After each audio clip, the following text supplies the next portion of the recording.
রবিবার দুর্গাপুরে Gammon bridge ময়দানে তৃণমূল কংগ্রেস তথা প্রাক্তন বিধায়ক বিশ্বনাথ পারিয়ালের তরফ থেকে প্রাক বসন্ত উৎসবে কচিকাঁচাদের সাথে মেতে উঠল বর্ধমান দুর্গাপুর লোকসভা কেন্দ্রে তৃণমূল কংগ্রেস মনোনীত প্রার্থী কীর্তি আজাদ। এছাড়া উপস্থিত ছিলেন পঞ্চায়েত মন্ত্রী প্রদীপ মজুমদার, তৃণমূল কংগ্রেসের জেলা সভাপতি তথা বিধায়ক নরেন্দ্রনাথ চক্রবর্তী, দুর্গাপুর পৌর নিগমে প্রশাসক বোর্ডের সদস্য ধর্মেন্দ্র যাদব, প্রাক্তন মেয়র অপূর্ব মুখার্জি, তৃণমূল কংগ্রেস হিন্দু প্রকোষ্ঠের ব্লক সভাপতি দীনেশ যাদব, প্রাক্তন কাউন্সিলর শিপুল সাহা সহ অন্যান্যরা।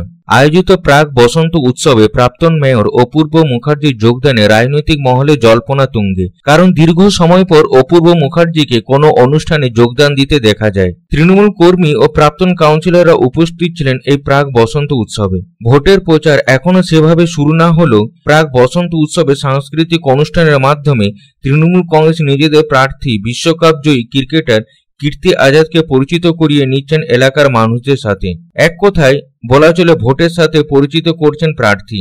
আয়োজিত প্রাক বসন্ত উৎসবে কচিকাঁচাদের দ্বারা সাংস্কৃতিক অনুষ্ঠানের আয়োজন করা হয়। এছাড়াও একে অপরকে আবির লাগিয়ে বসন্ত উৎসবে শুভেচ্ছা বিনিময় করা হয়।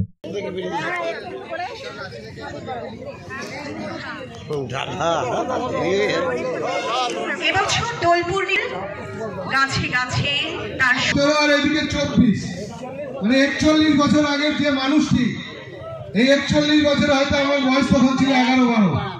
এই মানুষটির হাত ধরে ক্রিকেটে আমরা বিশ্বের শ্রেষ্ঠ শিরোপা অর্জন করেছিলাম। সেই কীর্তি আজাদকে আমরা আমাদের মধ্যে পেয়েছি। আমরা আনন্দিত। আমাদের সমস্ত যারা এক্স কাউন্সিলর আছেন, এক্স কাউন্সিলর পৌর প্রশাসক রাজু সিং যারা আছেন, তারা এক এক করে উজ্জ্বল দা, Aurobindo Nandi,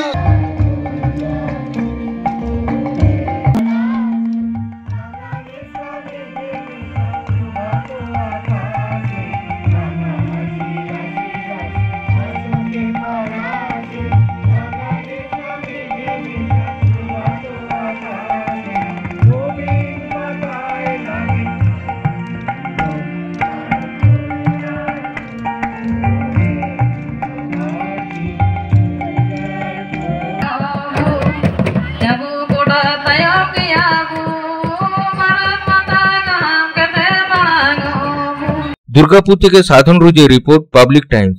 I am Dr. Radha Krishna. I am a gastroenterologist and a liver specialist. So I do visit Durgapur once a month. I stay here for 2 days. So we do different types of procedures pertaining to gastroenterology and liver. So we have a range of evaluations that we do here. We do the routine endoscopy, colonoscopy. Starting from there, we have advanced technologies like nasal endoscopy, liver fibroscan, capsule endoscopy.